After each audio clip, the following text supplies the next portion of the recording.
ఆకాశవాణి విశాఖపట్నం కేంద్రం. విద్యార్థులు communication skills develop చేసుకోవడం ఎలా, ఈ అంశంపై డాక్టర్ హరిబాబు తమ్మినేని గారితో పరిచయ కార్యక్రమం వింటారు. పరిచయకర్త డాక్టర్ సాంబశివరావు కాండ్రాతి.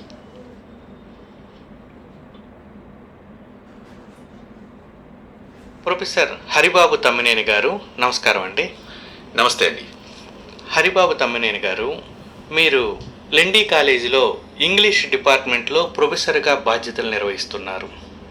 హరిబాబు గారు, యువతకు ఉద్యోగ అవకాశాలు ఉన్నప్పటికీ, వారికి మంచి చదువులు కూడా ఉన్నప్పటికీ, అంటే క్వాలిఫికేషన్స్ అన్నీ ఉన్నా కమ్యూనికేషన్ స్కిల్స్ లేక ఉద్యోగాలు పొందలేకపోతున్నారు.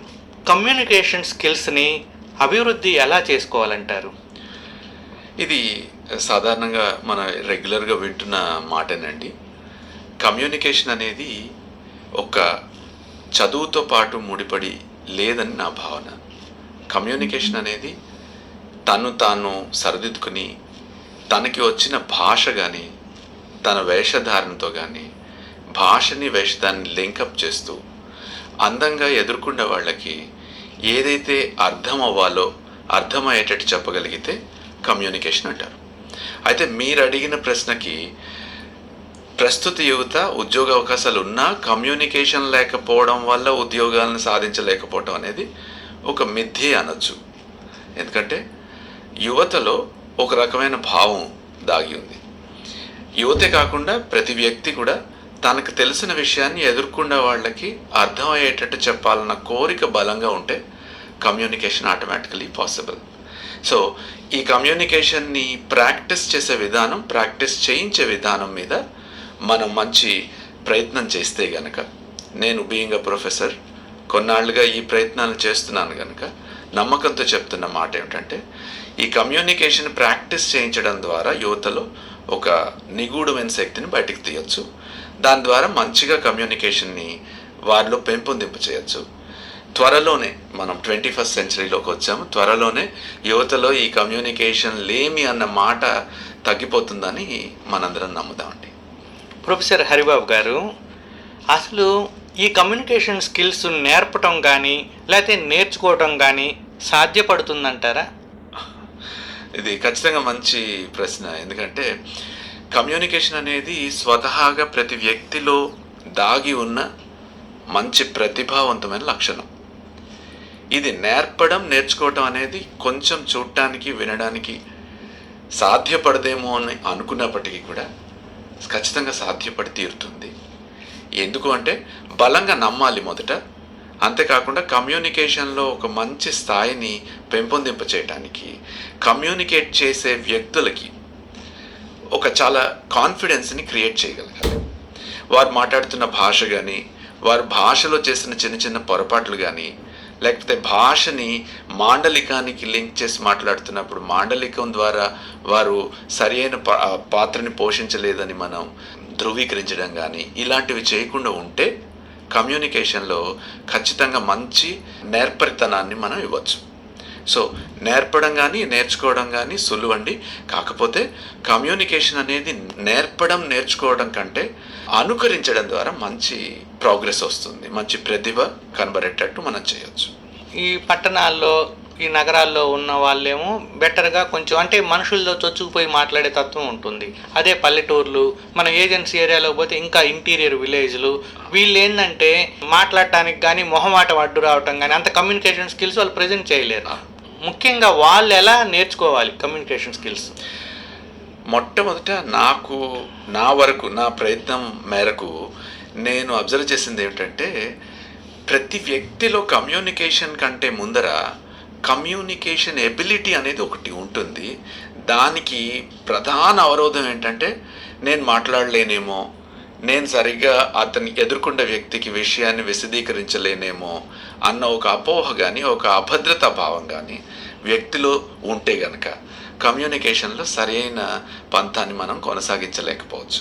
అందుచేత ఫస్ట్ మీరు అన్నట్టు ఈ చుట్టుపక్కల ఉన్న యువతలో, లేకపోతే పల్లెటూరు నుంచి వచ్చే పిల్లల్లో సరి అయిన పాత్రని పోషించగలిగే నాయకుడు లాంటి కమ్యూనికేషన్ని టీచ్ చేసే టీచర్ కనుక ఉంటే గనక వారు ప్రధానంగా ఏం చేయాలి అంటే ఈ ఆత్మ న్యూనతా భావంలోంచి బయటికి తీసుకురావాలి.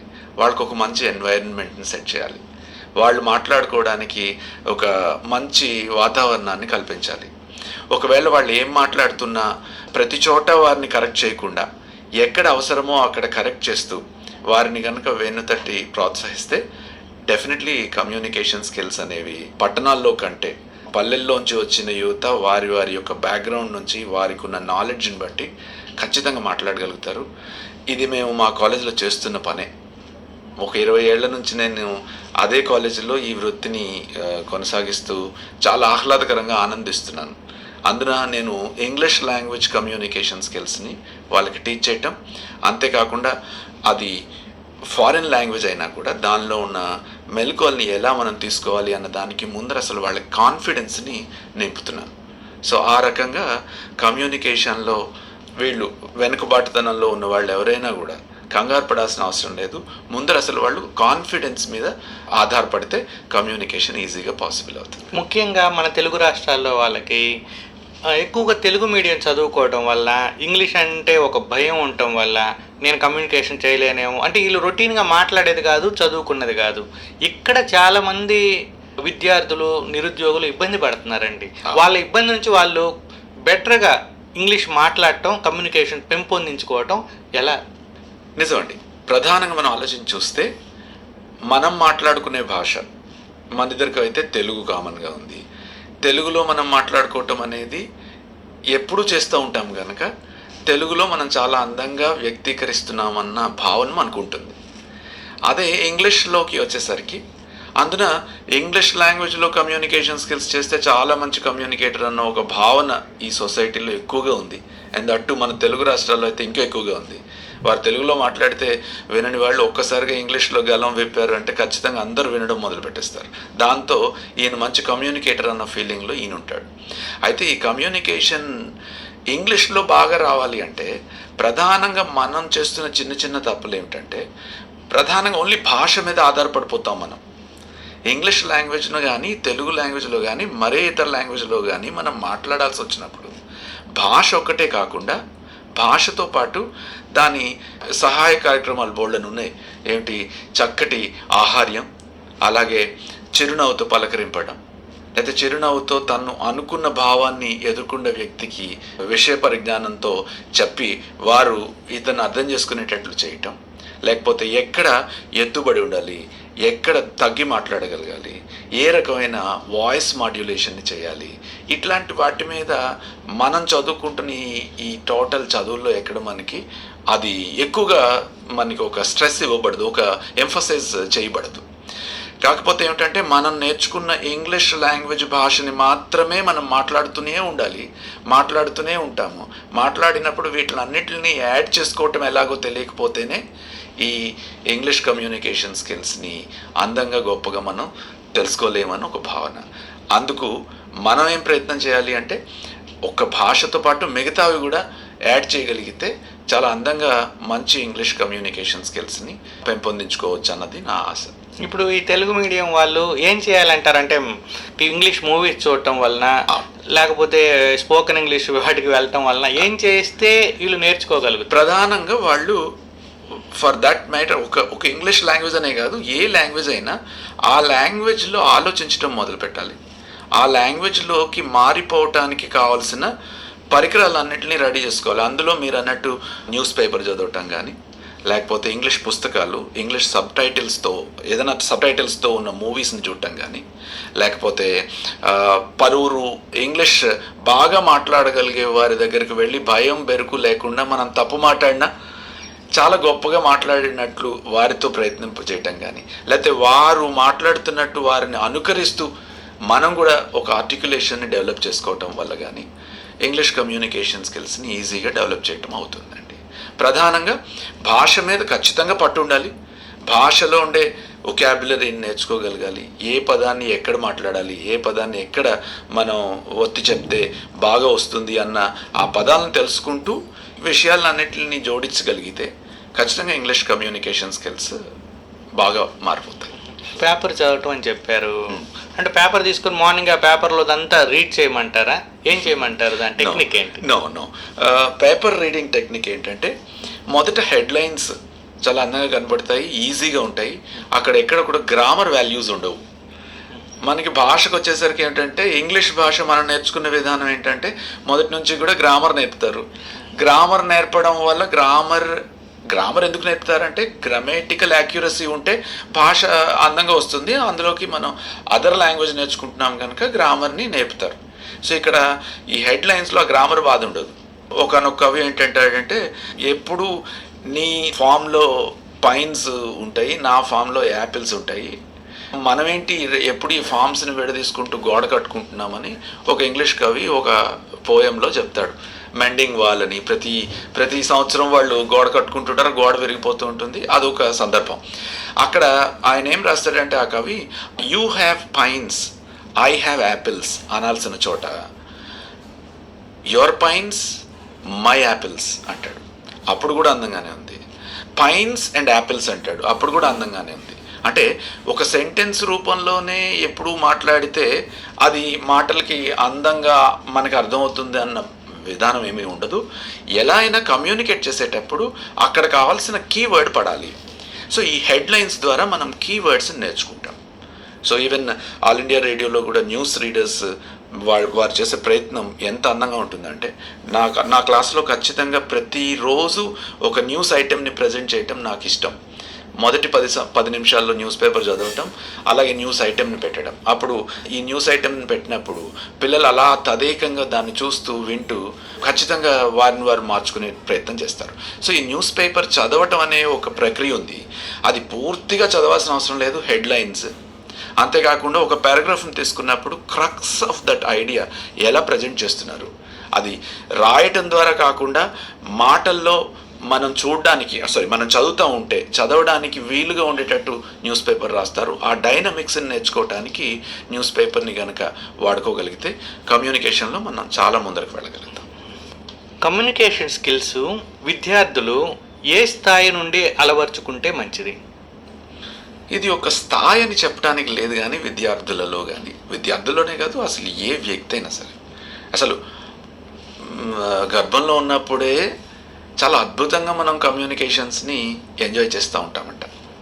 సో మనం పురాణాల్లోకి వెళ్తే అభిమన్యుడు యుద్ధ కళని కూడా నేర్చుకున్నాడు అమ్మ గర్భంలో ఉండి. సో ఈ కళ అనేది, కమ్యూనికేషన్ అనేది కూడా ఒక కళ అని నమ్ముతాను. ఈ కళ అనేది నేర్చుకోవడం కంటే, అనుకరించడం కంటే స్వతహాగా తమలో ఉంది అని తట్టి లేపగలిగే ఒక శక్తి వారికి వారు పెంపొందించుకుంటే ఈ నేర్చుకోవడం అనే సమస్యలోంచి బయటపడతాం. అయితే మరి స్కూలు, ఎడ్యుకేషన్ మనల్ని చాలా మంచిగా మారుస్తుంది కనుక స్కూల్ ఏజ్ గ్రూప్లోంచి 3 రకాలైన, మన ఇండియాలో ఒక టెస్ట్ కండక్ట్ చేశారట. ఫిలిప్పీన్స్ తర్వాత మనమే బెస్ట్ స్థాయిలో నిలబడ్డామని చెప్తున్నారు. అందులో ఆ టెస్ట్లో స్వతహాగా ఈ 3 లక్షణాలు అవసరం అని చెప్పారట. మొదటిది భాషా పరిజ్ఞానం, అంటే కమ్యూనికేషన్ స్కిల్. రెండవది మ్యాథమెటికల్ యాప్టిట్యూడ్, ఏదైనా ఒక క్రిటికల్ థింకింగ్ని డెవలప్ చేసే లాజిక్ని ఎలా. మూడవది కొత్తగా ఇప్పుడు కంప్యూటర్ పరిజ్ఞానం. ఈ మూడిట్లో మొదటిది భాషా పరిజ్ఞానం. భాషా పరిజ్ఞానం మొదటి నుంచి వచ్చి తీరాలి. చిన్నప్పటి నుంచే వారికి నేర్పాల్సిన అవసరం ఉంది. అమ్మ భాష ఎలాగైతే వాడికి అర్థమైపోయి పిల్లాడు ఏ రకమైన తప్పులు చిన్నవి కూడా చేయడో, అత్త అన్నప్పటి నుంచి, అమ్మ అన్నప్పటి నుంచి ఎలా వెంటనే నేర్చుకోగలుగుతాడో, ఆ స్థాయి నుంచి కూడా మనం ఏదైతే కమ్యూనికేషన్ని నేర్పాలనుకుంటున్నామో పిల్లలకి, ఆ లాంగ్వేజెస్ మీద పట్టు సాధించే ప్రయత్నం మొదలు పెడితే, నా ఉద్దేశం మేరకు స్కూళ్ళల్లోంచి, ప్రైమరీ స్కూల్లో ఇప్పుడు మనం ఏదైతే నేర్పుతున్నామో అప్పటి నుంచి కూడా ఈ కళని ఇవ్వాల్సిన అవసరం ఉంది.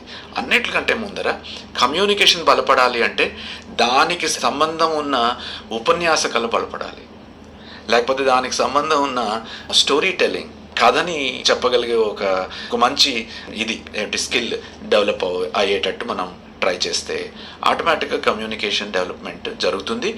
నా వరకు మాత్రం చిన్న ఏజ్ గ్రూప్లోనే బలంగా ఈ సీడ్ అనేది వేయాలి, ఈ విత్తనం అనేది నాటాలి. ఉపన్యాసకాలు అంటే మాస్టారు, ప్రతి ఒక్కరికి స్టేజ్ అనగానే ముందు భయం, స్టేజ్ ఫియర్ మొదలవుద్ది, స్టేజ్ మీదకి వెళ్ళి మాట్లాడాలంటే. అంటే మీరు అన్నట్టు ఇక్కడ నుంచే మొదలవ్వాలి. స్కూల్లో స్టేజ్ మీద పిల్లలు మాట్లాడటం కానీ, కాలేజీలో మాట్లాడటం, ఉపన్యాసాలు ఇవ్వటం. సో దాన్ని ఎలా ఇంప్రూవ్ చేసుకోవాలి? దాన్ని ఇంప్రూవ్ చేయడానికి మళ్ళీ నేను బాగా నమ్మే ఒక సిద్ధాంతం ఏంటంటే, నేను మాట్లాడుతున్న భాష ఎంత బాగుంది, నేను మాట్లాడుతూ ఉంటే ఎదుర్కొన్న వాళ్ళు ఎంతవరకు శ్రోతలు రంజింపజేయబడుతున్నారు. నా మాటల ద్వారా నేను మాట్లాడుతూ ఉంటే నా ఎత్తుబడి ఎలా ఉంది, నా గళం ఎలా ఉంది, నేను మాట్లాడుతూ ఉంటే నేను తీసుకున్న ప్రయత్నం, నేను తీసుకున్న కంటెంట్ ఎలా ఉంది, భాష ఎలా ఉంది, ఇవన్నిటిని సాధారణంగా చాలామంది పట్టించుకోకుండా అక్కడ ఆ సందర్భానికి ఏం మాట్లాడాలో మాట్లాడే ప్రయత్నం చేస్తారు కనుక ఖచ్చితంగా వాళ్ళు ఉపన్యాస కళని బాగా ప్రాక్టీస్ చేసిన వారికంటే వెనకపడిపోతారు. వారికి తెలుసు ఆ భాష, ఆ సందర్భం, అక్కడ ఏం చెప్పాలో వాళ్ళకి తెలుసు. కానీ ఈ డైనమిక్స్ని కొన్నిటిని యాడ్ చేసుకోకపోవటం వల్ల మనం ఉపన్యాస కళని అద్భుతంగా ప్రదర్శించలేకపోవచ్చు. ఇది ఒక నమ్మకం. అయితే మీరు అబ్జర్వ్ చేసి చూస్తే ఈ ఉపన్యాస కళ ఎక్కడి నుంచో వచ్చేసింది కాదు, మనకి స్వతహాగా వచ్చు. మనం అమ్మ మీద కోప్పడినప్పుడు, లేకపోతే అమ్మ మన మీద కోప్పడినప్పుడు, లేకపోతే సమాజం మీద మనం గలమెత్తి ఏదైనా మనం చెప్పాలనుకున్నప్పుడు, లేకపోతే మనం చూస్తూ ఉన్న విషయాల్ని ఈ మనసులోనే దాచుకోకుండా బయటికి ప్రదర్శించాలనుకున్నప్పుడు మనం వాడే భాష ఎలా ఉంటుంది, ఎలాంటి భాషను మనం వాడితే వారికి అనుకూలంగా మనం చెప్పగలుగుతాము, లేకపోతే ఒకరిని అప్రిషియేట్ చేయాల్సి వచ్చినప్పుడు ఎంత చక్కగా అప్రిషియేట్ చేయాలో అప్రిషియేషన్లో మనం ఆ కళని ప్రాక్టీస్ చేయొచ్చు. లేకపోతే ఎవరికైనా మనం ఒక కొత్త విషయాన్ని చెప్పాలనుకున్నప్పుడు అతను వినలేని పరిస్థితుల్లో ఉంటే ఎలా అయితే కన్విన్సింగ్గా మనం వినగలిగేటట్టు చేయగలుగుతామో, ఇలాంటివన్నీ కిందన స్టేజ్ ఎక్కడానికి ముందరే ప్రాక్టీస్ చేయగలిగితే దీన్ని హోంవర్క్ అంటారు. జనరల్గా ఒక ఉపన్యాస కళ తెలిసిన వ్యక్తి టోస్ట్ మాస్టర్స్ క్లబ్ అని ఎక్కడో యుఎస్లో మొదలయ్యి ఈ రోజున మన ఇండియాలో కూడా వచ్చేసేసి చాలా సందుల్లో కూడా మనకి టోస్ట్ మాస్టర్స్ క్లబ్స్ వచ్చేసినాయి. దాని ద్వారా ఏంటంటే సరదాగా ఒక చోట కూర్చోవటం, అలా అబ్రప్ట్గా డిస్కషన్ని బిగిన్ చేయటం, అక్కడ ఆ డిస్కషన్లో ఎలాంటి ప్రయత్నాలు మనం చేస్తే ఉపన్యాసంలో మనం వాడుకోవచ్చు. ప్రధానంగా నేను ప్రొఫెసర్ని, నేను క్లాస్కి వెళ్ళాలంటే 40 నిమిషాలు చాలా గొప్పగా చాలా సంయమనంతో మాట్లాడాలి. 60 మంది పిల్లల కళ్ళు నా వైపు చూస్తూ ఉంటే నేను ఎలా నిలబడాలి, నేను ఎట్లా నిలబడితే ఏమి ప్రయత్నం చేస్తాను, నా నిలబడే తీరుని బట్టి కూడా వాళ్ళకి ఏం అర్థం అవుతుంది, ఇలాంటివి చిన్న విషయాలు అయినప్పటికీ కూడా కొంచెం కేర్ తీసుకుంటే ఉపన్యాస కళ అత్యద్భుతంగా అందరికీ అబ్బుతుంది. అందున తెలుగు మాట్లాడేవారు మంచి అద్భుతంగా మాట్లాడచ్చు, ఎందుకంటే తెలుగు అంత స్వీట్గా మైండ్స్లోకి వెళ్తుంది కనుక. ప్రొఫెసర్ హరిబాబు తమ్మినేని గారు మా ఆల్ ఇండియా రేడియో స్టూడియోకు విచ్చేసి మీ అమూల్యమైన అభిప్రాయాలు తెలియజేసినందుకు ధన్యవాదాలండి. నమస్తే అండి, శ్రోతలందరికీ కూడా నమస్తే. నన్ను ఇంతసేపు చక్కగా విన్నందుకు, అలాగే నేను చెప్పిన ఈ విషయాలు ప్రాక్టీస్ చేస్తారని కోరుకుందాం. నమస్తే అండి. మీరింతవరకు విద్యార్థులు కమ్యూనికేషన్ స్కిల్స్ డెవలప్ చేసుకోవడం ఎలా, ఈ అంశంపై డాక్టర్ హరిబాబు తమ్మినేని గారితో పరిచయ కార్యక్రమం విన్నారు. పరిచయకర్త డాక్టర్ సాంబశివరావు కన్రాతి.